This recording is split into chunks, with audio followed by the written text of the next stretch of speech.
Anda bersama saya Rizal Zulkafli. Kali ini kita bersama dengan pemenang daripada WEOY Taiwan dan kita bersama dengan Franz Chen daripada Franz Collection. Hi. Hi. First of all, let's talk about your company and your product. Okay. Which is a porcelain vases. And it's not something new, but you've actually injected elements of design and making it hip. Yes, right. Tell us about that. Okay, actually, porcelain industry has been existing in the world at least more than 1,000 years, right? So the people were treated as a traditional industry.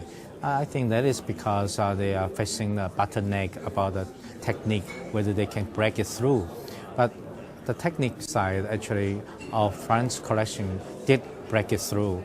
Using a very new high technique on the computer sculpting, and also we have a worldwide patent right about the new mold, the new material for the molding, demolding, to overcome the old issues why porcelain cannot be so three-dimensional. So we successfully make it very three-dimensional. And even the color, we make it very vibrant because we are using new material to do the glaze, to do the glazing, make it very shining and very even. Also, very can make this porcelain can last much longer. So through these techniques, things plus our own our contents for this. Porcelain pieces always have a story and always have a very good cultural value in these porcelain pieces. We're talking about the story, talk about the emotion, we talk about the cultural things. So with these things, we really can get into the market with a very big response from the consumer, and people show their appreciation to our products. I think this makes Franz collection successful in this 10 years, very short time, and make it very unique from compared to the European manufacturers or Japan manufacturers.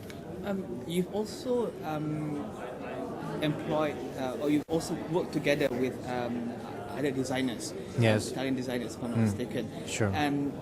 And there's also the latest technology, which is 3D printing. How important is it to stay in trend, also to make sure that you are always ahead of your customer, to make sure that you set the trend and you tell people this is what it should be and how it should look. Okay. How do you do that? Well, first you compare to the other manufacturers and what they are doing, and how can you make a unique things to make it to differentiate from them. So we as our designers have to pay attention to it. And luckily we've been in this business for over 30 years, so we figure our way about how to find out your mind, especially for the certain customers and what their lifestyle is. And we try to do it mind to mind and to figure out what they need, what they want. Of course, a lot of time they cannot tell you what they want, but you have to figure it out. So this is what we call a trend. And the designer has to be ahead of the trend, so to figure out these certain people, these people, your target customer, what they really thinking, so what they want, right, to do it in mind. So this is a very important thing. I think this makes us quite a lot of difference. What would your advice be to entrepreneurs out there, especially in Asia, looking at how huge the opportunity is? I mean, China mainland is just a market full of opportunity. Yes, sure. What would your advice be to entrepreneurs in Asia? I think Asia, let's take a look at India and China. Only these two countries already have 50% of the population in the world. So how can you do the business with this kind of population? Of course, you have to think about there are wealthy people, also poor people. What business you really want? What you are strong at, and what they can, what this market really can create an opportunity for you, your core competence.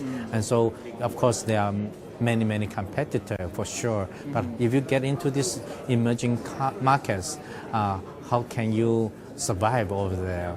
So you have to figure it out. But as an entrepreneur, I think everybody have a dream, and also they are looking forward to have a better opportunity.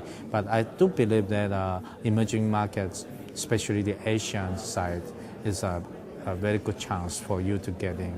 But have to figure out what you are strong at, and then from there, whether you really can work with local people to find the right partner, and whether you can send out your own talents to manage that market. Because as you mentioned just now, right, you have to make sure that you are able to read their mind and Yes, know what right. they want. If they don't know what they want, you have to tell them. Yeah, right. What Right.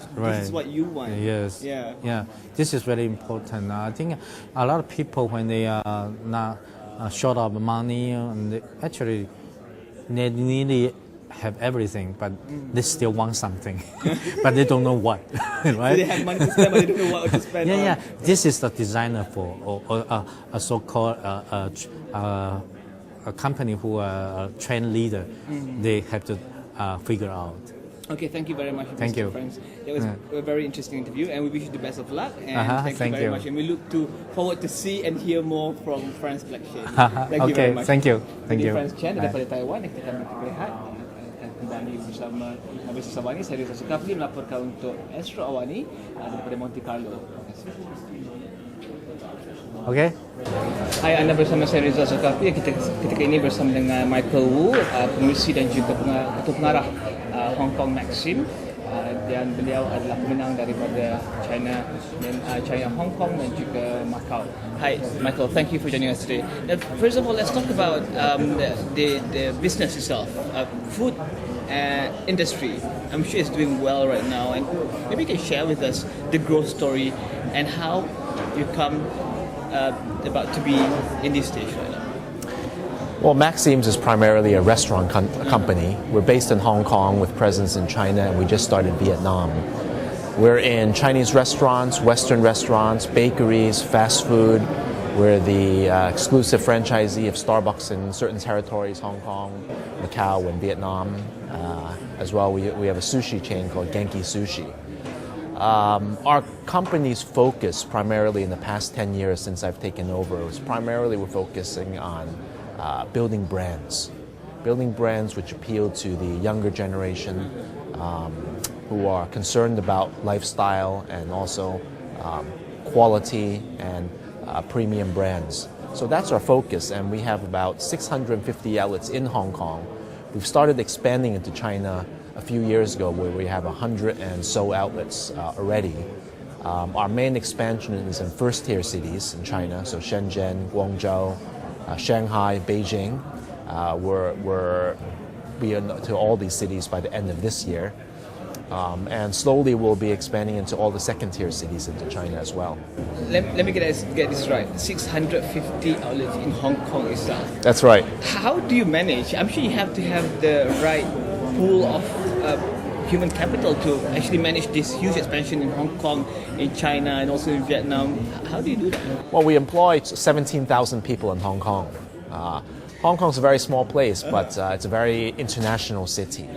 And because we operate under so many different brands, we have fine dining, but we also have fast food. We have Starbucks and we have sushi. So yeah, 650 sounds like a lot for one company, but don't forget we're operating under 10 different concepts and about 15 or 20 different brands. Most of these brands are our own. We developed them. We started these brands.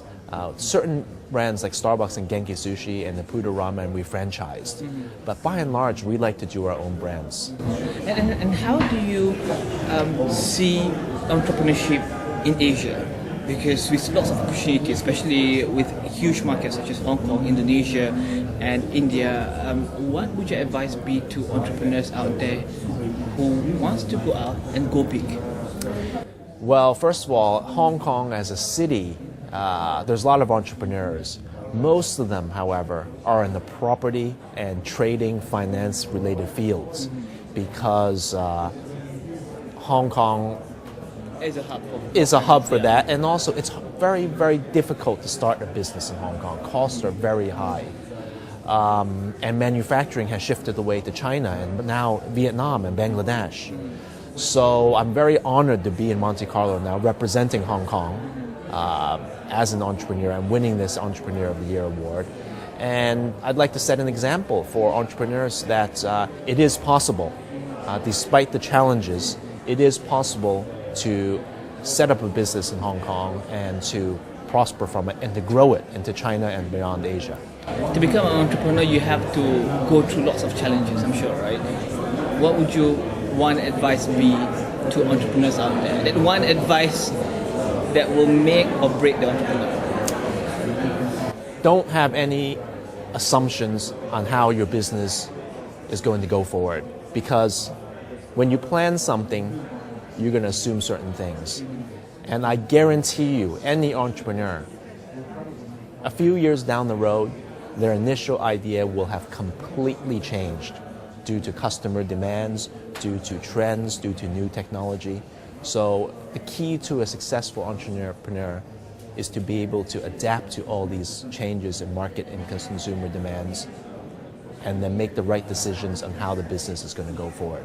Thank you very much, Michael, and we wish you the best of luck. Thank you very much. Thank you very much. Michael Wu, pengurusi dan juga ketua pengarah Maxim Group daripada Hong Kong, dan kita akan kembali ke studio. Thank you.